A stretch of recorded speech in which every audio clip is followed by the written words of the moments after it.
The story of James Jerome Hill, the empire builder.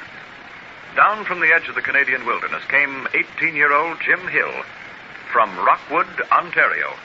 His heart set on reaching the Orient, where he planned to achieve fame and fortune.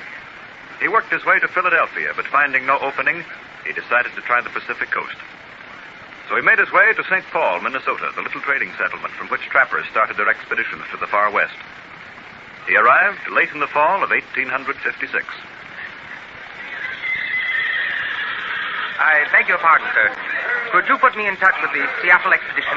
Expedition? Oh, you mean the pack train? Well, I'm trying to reach the Pacific coast, and they told me I should have less difficulty if I traveled with the traders. Oh, must have slipped up on your connections a little. Pack train's been gone for 2 days now. Oh, that's too bad. Well, when does the next train start? Afraid you're going to have a pretty long wait, my boy. That was the last trip this season. You mean I'll have to wait until spring? Why? Oh. What's the matter? You sick, Sonny? Well, all the money I have is my fare to Seattle, and I can't spend it here waiting. I'll have to find employment. Would you know anyone who needs a clerk? I have a fair education, and I write a good hand. A clerk? Well, we call it clerk here. I have an excellent head for figures. Well, I can use a boy in my office. The Dubuque and St. Paul Packet Company. Know anything about Mississippi River steamboats? No, sir, but I think I could learn. I'm very much interested in transportation, and speaking of transportation, this business of getting to China, you know, has been most difficult. Well, you should have been here 40 years ago. Then it was really hard to get around. How long do I have to wait for the next pack train? Oh, about 10 months, Sonny. But don't you worry. I'm going to put you to work tomorrow.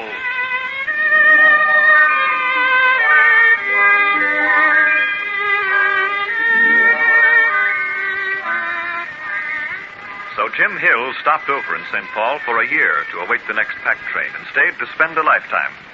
In 1865, he branched out for himself, and a few years later, Norman W. Kitson, agent for the Hudson Bay Company, arranged for Hill to supply the independent trappers with goods.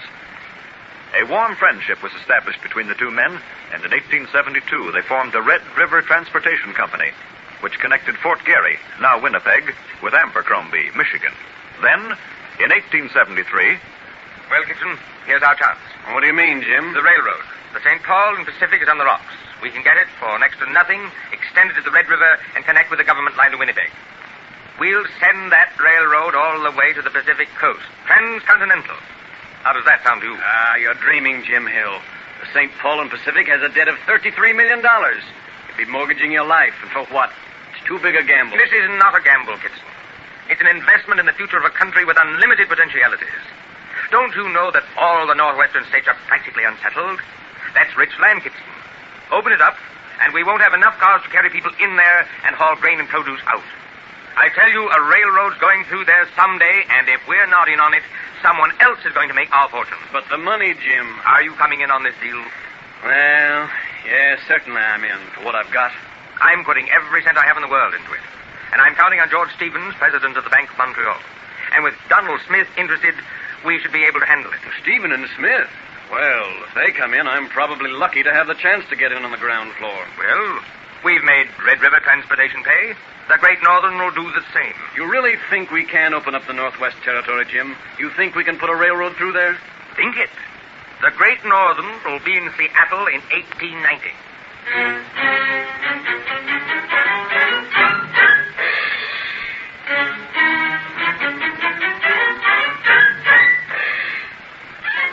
The Great Northern Railway did reach Seattle, but not until 1893.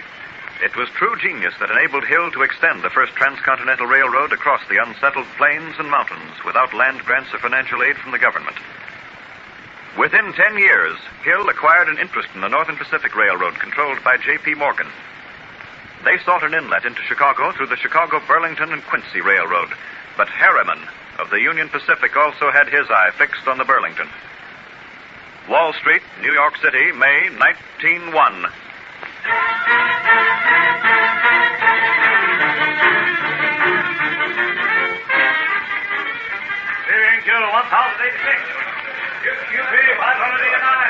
What's it doing? What's happening? It's the biggest fight of Wall Street. Harriman and Schiff against Morgan and Jim Hill for control of the Burlington. But the market. What's happening to the market? Oh, up, down, crazy, wild. I don't know. Nobody knows what's going on. Let's get outside. Come on. All right, let's go. You've got to cover. I tell you, cover or we're finished. But I'm ruined. Every penny I had is gone.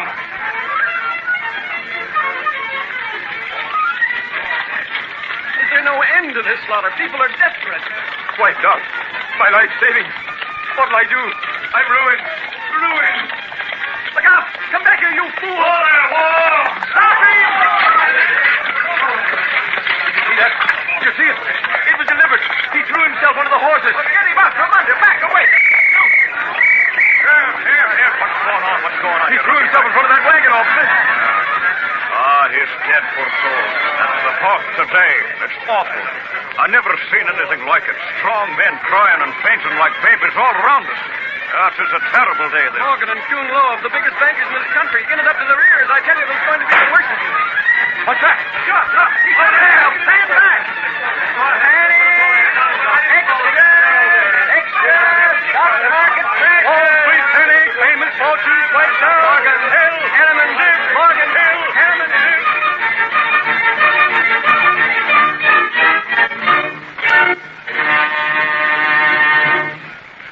I'm glad you're home, Jim. It's been such an upset day. I've been frightened. Yes, Mary. Yes, it's been a bad day.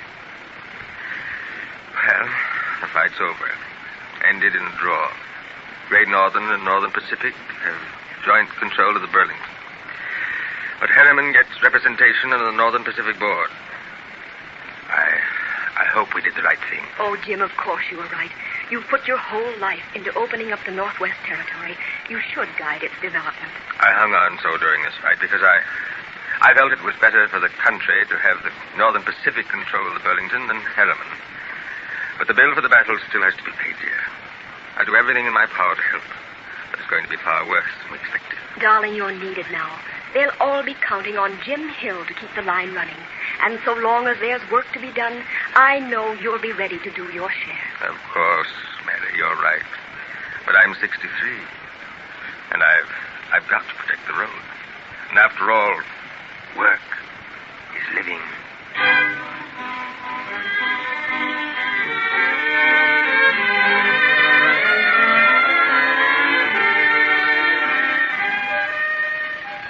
Hill established a holding company to administer the road's affairs, but Theodore Roosevelt's big stick descended and the company was wiped out.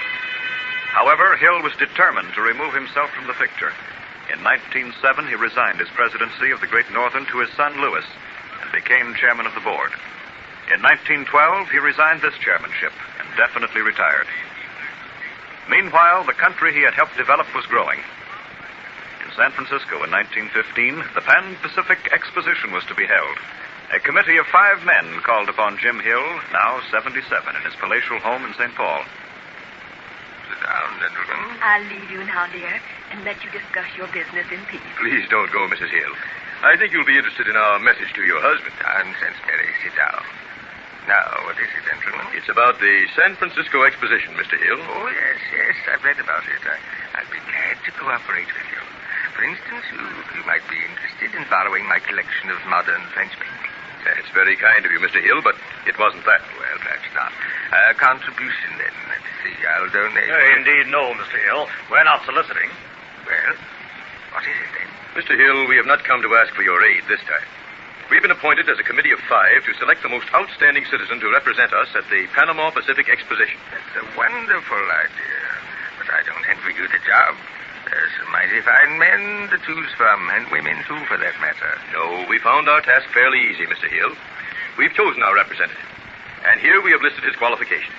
He's the man who joined the Pacific coast to the Atlantic seaboard, who conquered mountains and spanned the wind-swept arid plains of our country. The man who opened millions of acres of rich land to settlers and brought the people there to live on it. He even installed experts there to teach them how to farm it properly. He bought fine cattle and gave them to the poor immigrants, that they might enrich their herds. He put the wisdom of his years of experience into a book, Highways of Romance, to guide us economically. Well, now, are you by any chance talking about me? He has been honored with a degree of Doctor of Laws by Yale University. In 1912, he presented the city of St. Paul with a fine reference library and gave $500,000 to establish a theological seminary in the same city.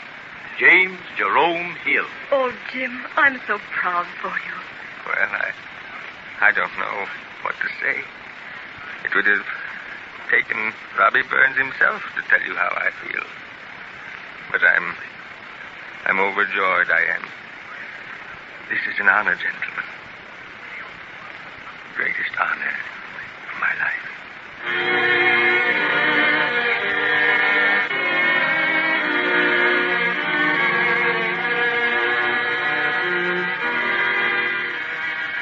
And so the poor boy who carved his own niche in the Hall of Fame was honored by his friends, his state, and his adopted country.